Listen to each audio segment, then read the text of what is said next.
ஆட்சியில் அதானி நிறுவனத்துடன் எந்த ஒப்பந்தமும் போடப்படவில்லை என்று அமைச்சர் செந்தில் பாலாஜி விளக்கமளித்திருக்கிறார். அண்மை செய்தியாக பார்த்து வருகிறோம். கூடுதல் விவரங்களோடு செய்தியாளர் அபினேஷ் இணைக்கிறார். அபினேஷ், விவரங்கள்.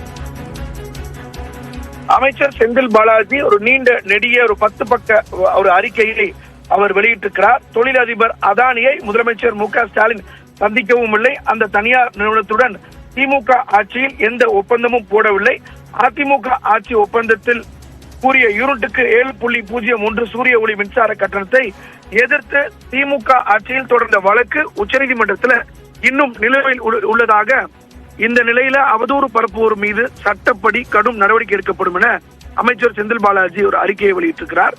குறிப்பாக இந்த இந்தியாவில் உள்ள பிற மாநிலங்களை சேர்ந்த மின்சார வாரியங்கள் போல தமிழ்நாடு மின்சார வாரியமும் மத்திய அரசின் solar energy corporation of India நிறுவனத்தில் மட்டுமே மின்சாரம் கொள்முதல் செய்து வருகிறது. குறிப்பாக திமுக ஆட்சி அமைந்த பிறகு எந்த தனியார் நிறுவனங்களுடனும் மின்சார வாரியம் நேரடியாக எவ்விதமான ஒப்பந்தமும் செய்து கொள்வதில்லை.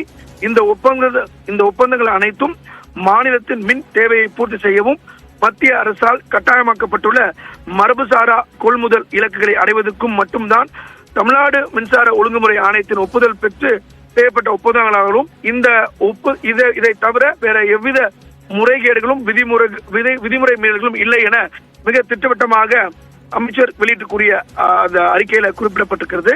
அந்த அடிப்படையில அதானி நிறுவனத்திடமிருந்து ஒரு யூனிட்டுக்கு சூரிய ஒளி மின்சாரத்தை 7.01க்கு நீண்டகால அடிப்படையில் பெற 2014ஆம் ஆண்டு ஒப்பந்தமிட்ட அதிமுக அரசை விட்டுவிட்டு 2021ஆம் ஆண்டு ஆட்சி பொறுப்பேற்ற தமிழ்நாடு மின்சார ஒழுங்குமுறை ஆணையத்தின் அதானி நிறுவனத்துக்கு எதிரான வழக்கை திறம்பட நடத்தி திமுக அரசு மின்சார வாரியத்திற்கு சாதகமாக 5.10 ஒரு யூனிட்டுக்கு மின்சாரம் அளவிற்கு சாதகமான ஆணையை பெற்ற அரசை குறை கூறுவது என்பது எந்த விதத்திலும் நியாயமாகாது என்றும் அவர் குறிப்பிட்டிருக்கிறார்.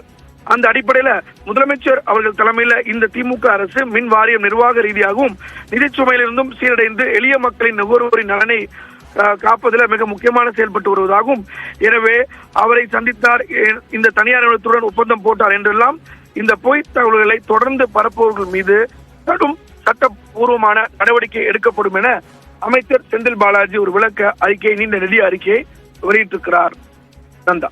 நன்றி அபினேஷ், விவரங்களுக்கு.